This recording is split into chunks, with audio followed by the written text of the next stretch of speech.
We wanted to make a documentary studying the effects of COVID on our animal population. We took ourselves down to our local zoo to find out how the animals coped.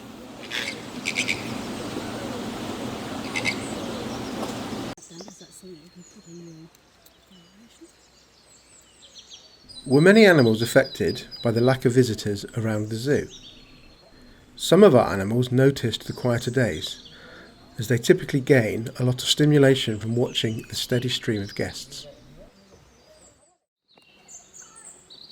How were the animals affected by the lack of visitors around the zoo? Some animals, especially our spider monkeys and other primates, as well as our giraffes, missed the visitors and were looking for additional stimulus.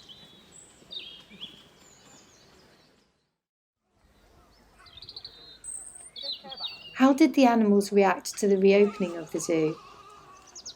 The giraffes in particular were fascinated by the return of our visitors, clearly enjoying the additional sights and sounds created by our visitors.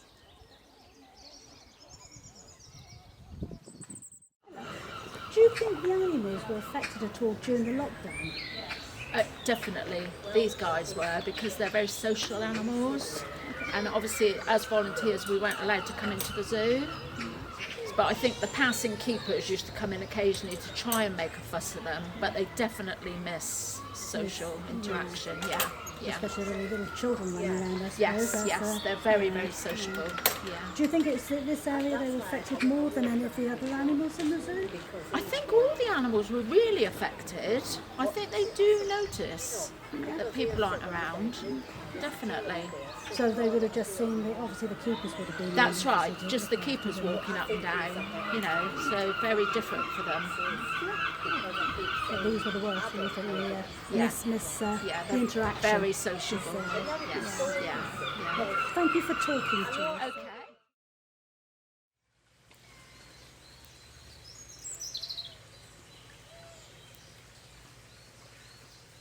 Were there any positives of the zoo closing for lockdown?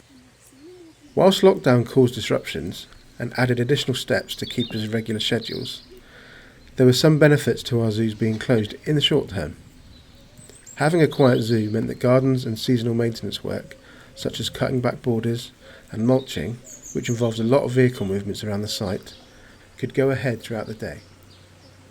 During opening times, we tried to minimise such work for safety and guest experience reasons. Not having visitors meant that the gardens and maintenance teams could move bulky materials around the zoos more freely and leave those materials on site where it was required.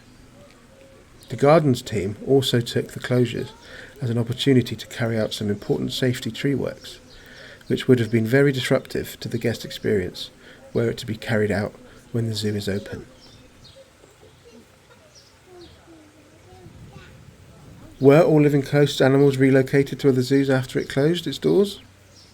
Yes, to various different European zoos. Please see the article in the link below for further details.